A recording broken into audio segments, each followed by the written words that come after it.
Morning, everybody. We're just gonna do a little short here.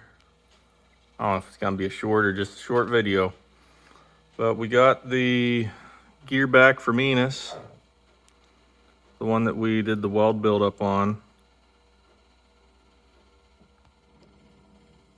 There we go, so you can see the teeth.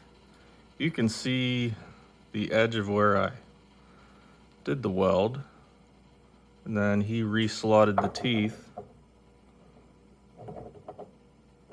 The bottom was better than the top. You can still kind of see.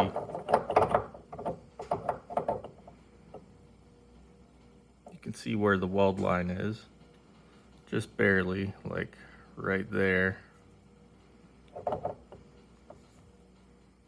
Or right there on these ones, where the metal's different between the MIG weld and the cast. On this side, you can see like half of the tooth was gone. But aside from some porosity, which I don't care too much about, I think that's looking great. That's definitely what this drill press needed to bring it back. And the teeth line up nice, and they mesh with, I put a test shaft in just to see. There's just a little bit of backlash, which that's fine with me. It's better it be like that than like it was before. That's what started this whole process, was we had bad Babbitt bearings. That one and that one up there. Those bad bearings made this whole shaft shift backwards, which made this shaft out of alignment and tore this whole gear up. Thankfully, the top gear was okay.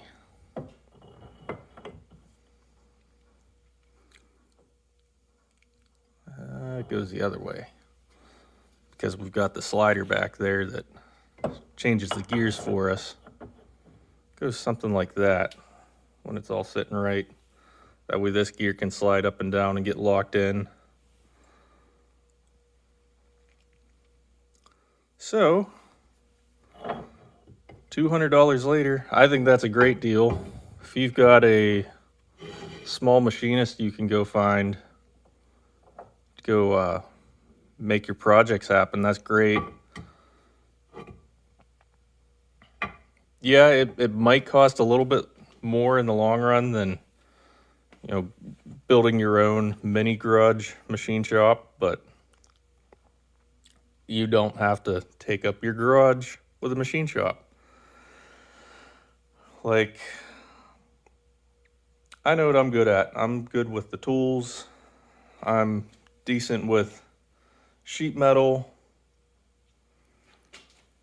But, by the time you get a car in here, and a project car, and hopefully one of my cars gets to go over there someday, I'll have to figure out somewhere to put all that sheet metal stuff. Garage space is at a premium.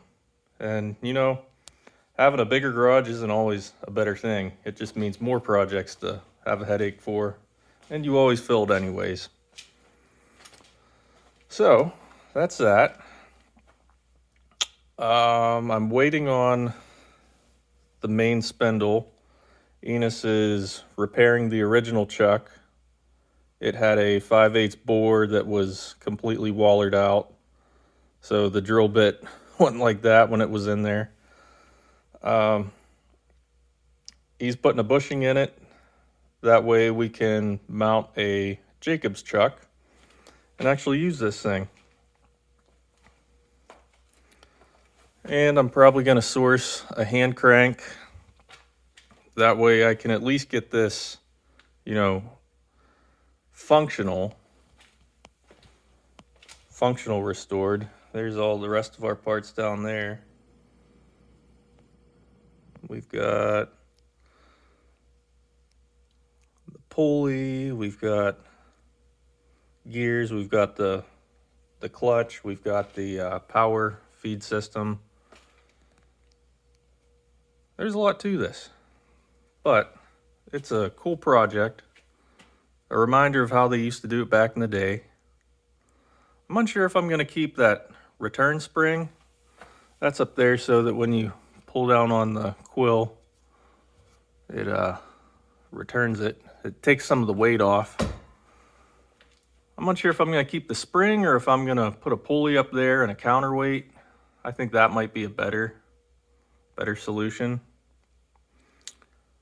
because whenever you're at the top, you don't get any return, but then if you pull it all the way down, it kind of goes crazy, and I don't like that.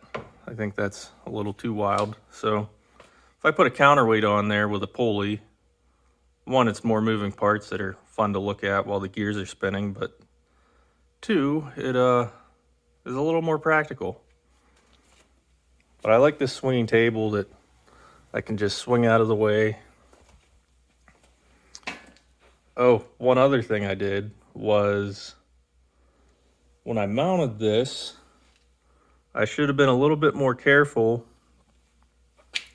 in putting this bottom piece on the wood in the proper spot, because that bottom one and this top spot where it gets attached there, hold on a second, sorry about that.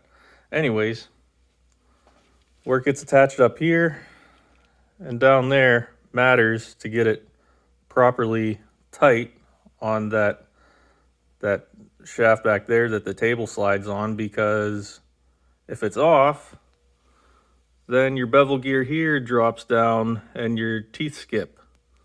So since I didn't want to take it all apart again, I made a little modification that should help somebody someday, as long as they don't do the same thing again. I took these two bolts out and I egged out the holes, that way this could slide up and down to adjust my gear lash, because if you slide this down, this gear drops down too to play with your mesh. Then I just made some shims that fit inside the bolt hole that go on top of the bolt shank. That way, if these would back out and loosen up, it can't go up. So if you take those bolts out, you're going to find two little pieces in there. They're just some TIG welding rod that I folded over and clipped into kind of like a staple shape. Just something to take up the gap there. But that's why you see the unpainted spot there, because this whole piece I actually shifted down. But the drill press is looking great. I wish I could get it done a little bit quicker for you guys. I've just been struggling with my mental health stuff again, but I think I've got something figured out for that. As you can see, it's not even daybreak yet outside, and I'm out in the garage making a video for you guys. So that's that on that. I like its location because I'm gonna have sunlight through that window. Not a whole lot because that's the north side, but it's at least something. And the moon project, I'm getting frustrated with these engine shields.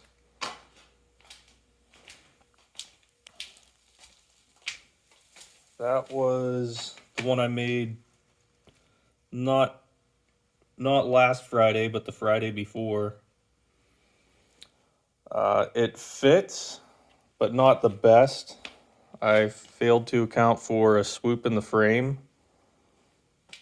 And I also don't know if I got this plane on line with this plane to get the bolt holes to line up exactly right. You can force it in there, it's just, you know, not as nice.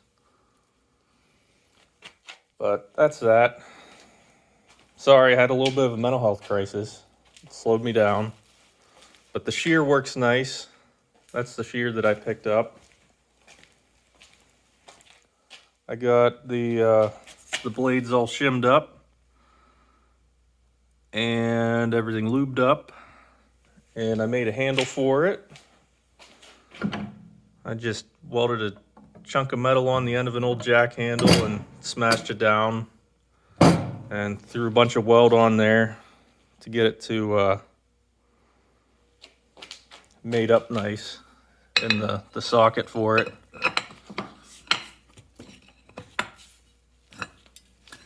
Forgive me. It's a little harder to do one-handed. But yeah, so that is a tapered socket down in there. But rather than make a whole taper, I just, you know, made a taper at the very end of it, right in that area, and up at that area. The middle, it floats, but it fits the taper nice after some grinding, and the side profile also fits, so the handle sticks in and it doesn't wobble around. And then I just made a quick and dirty T-handle bolt to lock it in place. So once that's locked, this isn't going anywhere. I've got an extension for that. That way if I need a giant handle, I've got it. The pictures don't do this thing justice. It's a big shear. That's my foot in comparison. All right, well, I'm gonna get on with my day. I'm gonna get to work on things. Maybe I'll work on some of these projects a little bit today. We'll see. On Friday, the end of this week, Enos is supposed to have the other shaft finished up. So that Dutchman's taking all my money, but he does beautiful work, and I'm very thankful to have him here. And he's actually about as cheap as you're gonna find a machinist. 30 bucks an hour. Yeah, good luck finding that anywhere, but go look around. There's hobby guys that do this kind of stuff in their garage, and you'd never know.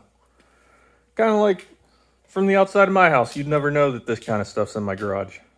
But instead of antique car restoration, go find somebody that does machine work. Find what other people in your neighborhood have in their garages. All right, have a blessed day, everyone. See ya. Like, subscribe, comment, talk to me down there. Do all the good stuff. Bye.